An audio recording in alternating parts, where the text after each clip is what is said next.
Hi there, welcome to the Tent News, where the truth comes to light and the stories everyone is talking about are brought straight to you. From shocking confessions and viral social media moments to real life mysteries and trending drama, this is the place where we uncover it all. Now, please watch this video first, and I will be back with the rest of my commentary.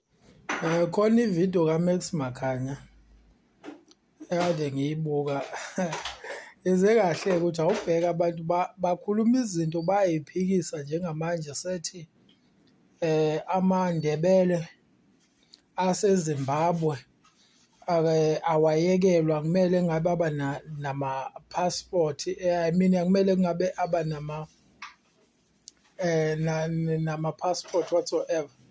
Ethi kumele ngabe anemvumo wona ukuthi angangena noma isikanjani eSouth Africa, kubo la eSouth Africa, nathi thina maZulu yikithi eZimbabwe.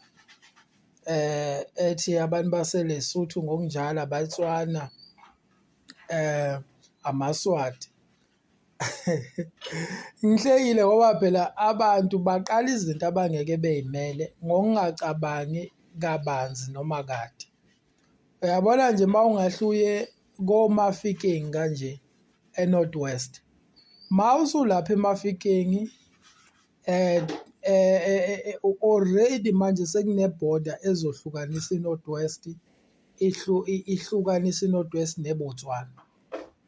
Abantu balaphana kuleza indawo eNorth West ubahlukanisa kanjani abeTswana balapha nabaTswana baseBotswana? Ubahlukanisa kanjani? Ubona ngani ukuthi lo waseBotswana lo wase-North West umbona ngani? Ayikho enye into ongambona ngayo, akukho ngisho encane nje into ongambona ngayo. Even ngisho i-language basuke sebekhuluma isiTswana esifanayo, ungani baseduzane nabanye. Banjengama ukuthi uhlala e-KZN, banjengabantu baseSwaziland nabantu bakomhlaba uyalingana koNgwavuma. Ma usufika lapha koNgwavuma ngisho koPhongolo, abantu balaphana iningi labo bakhuluma iSwati, bakhuluma iSwati. Futhi ngisho amalungu omndeni wawo amanye ahlala ngaphesheya komngcele, uthola ukuthi uDlamini wasoPhongolo noma uDlamini waseNgwavuma, noma uthola ukuthi umndeni wabo omunye ungale kwebhoda, bayacrossa anytime. Manje ma ukuthi usuxosha usuthi awubafuni abantu bala bakwamanye amazwe ulwa nabo, uzobayeka amaSwati. Ingane eSwaziland elinye izwe lapha, elinye izwe eSwaziland, naseBotswana elinye izwe eBotswana.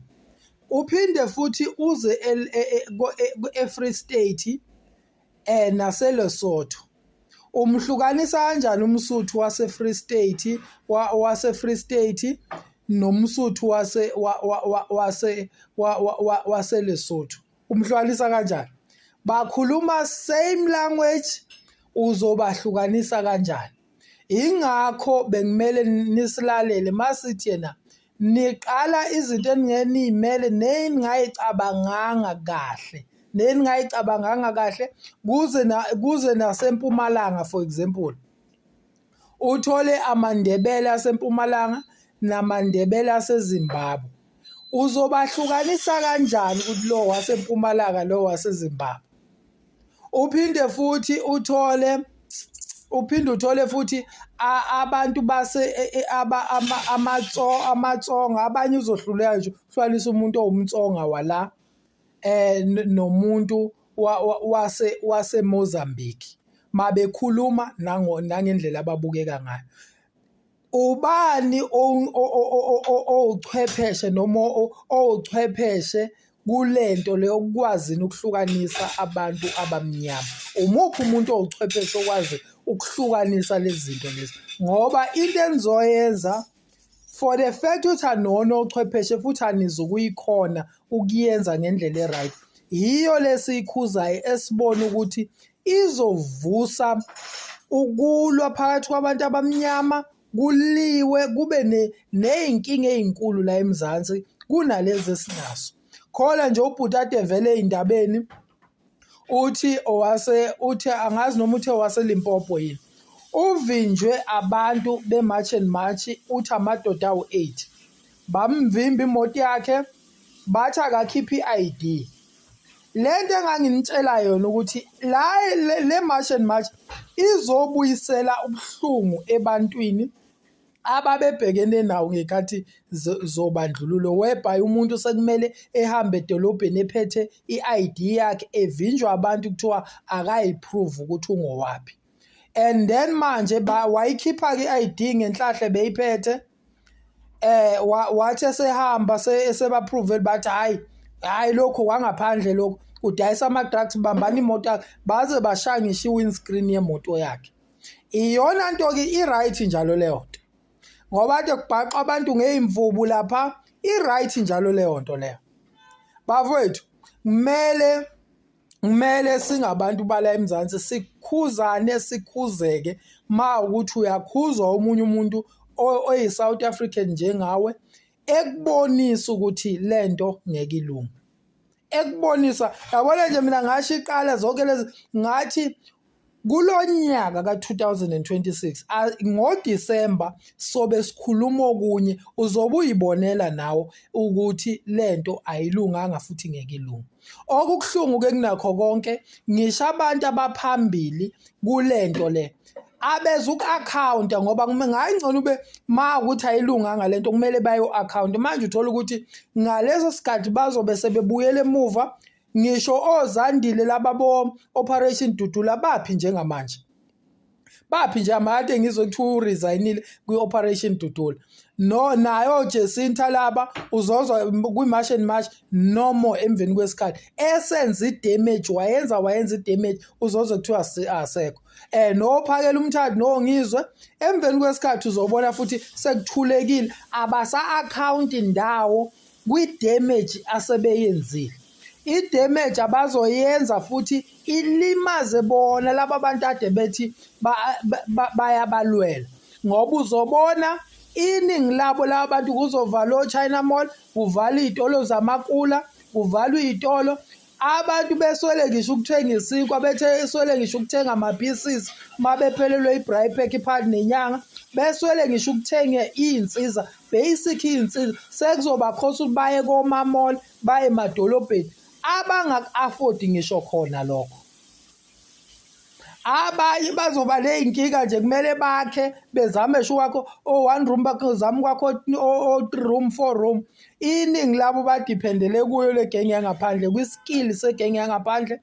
Asisho ukuthi akekho futhi ongaqamba amanga la ethe hayi nibafunela i-cheap labor. Ubani ongayithandi i-cheap labor emhlabeni nje? Ngoba ngisho amabhiliyoni ayithanda i-cheap labor. Akekho umuntu owazi imali nofisa ukuba nemali ongakuthandi ukusave. Akekho umuntu ongakuthanda ukusave. Akekho nje umuntu ongakuthanda ukusave. Kodwa abantu bayathanda bethi hayi cheap labor, exploitation. Uqamba amanga nawe manga usakhuluma nge-exploitation, mase kuthiwa uyakha noma kuthiwa wenzani, uzofuna umuntu ozoba cheap kodwa ekwenzele lento ofuna ukuthi ofuna ukuyibona. So bafowethu, icabangeni into eniyenza, ungavele nenze izinto engenabo ubuchule phakathi. Angazi ngathini ngegama eli-right lesiZulu. Lento le yama-foreigners iya kude, niyoshiya ngisho ama-mall engama-ghost mall. Ewe ngisho ama-mall uthola ukuthi sekusela isitolo esodwa naso uzokuthiwa sesithuthile ngenxa yento eniyenzayo ningayicalculate-ile.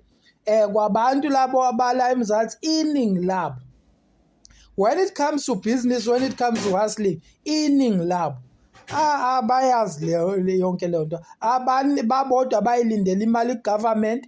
Ngisho abaclaim ukuthi bangama-entrepreneur bala eMzansi, iningi labo ba-aplayela ama-grant, bathi thina swathola ama-funding, bafuna ama-funding.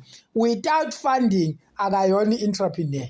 Iningi labo iningi labo nje awufundela i-electrical engineering afundela i-engineering kwama ungahle uthi awungishubhela nake ugesi la endlini nami akakwazi iningi labo kumele sirealize ama-weak point ethu as a country, sazi ukuthi siwafixa kanjani. How do we help each other on improving ngisho acquiring ama-skill set right? One thing I've picked up about human beings is that they don't want to hear the truth. They do not want to listen when someone is reprimanding them to say, can you please stop this? This is a South African man calling out other South Africans to say, can you please stop what we are doing? Much and much is not going to work. And yes, it will not work. That's the reason these leaders are now resigning. They can see that this is not good. This is not going to work out.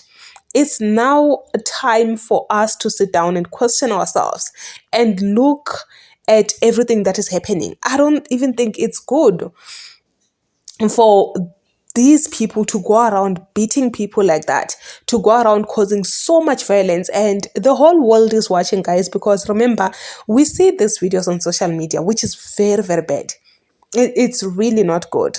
But anyway, I know that so many people will disagree with this man. They will actually, stand against him to say, no, Image and Match is working. We are fighting for our country. We are doing this and this.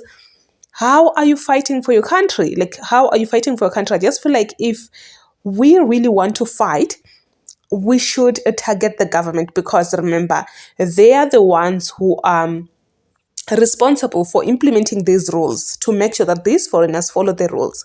But if they're not implementing any rules, any law, trust me, this is not going anywhere. We have seen people striking with Operation Dudula, Abu March and March, and it will just vanish. These leaders will just vanish. Right now, as we speak, Zandile has resigned. Why did she resign? Why did she resign if this is really working out? That's my question, guys. But anyway, please comment your thoughts down below in the comment section. What do you think about this video?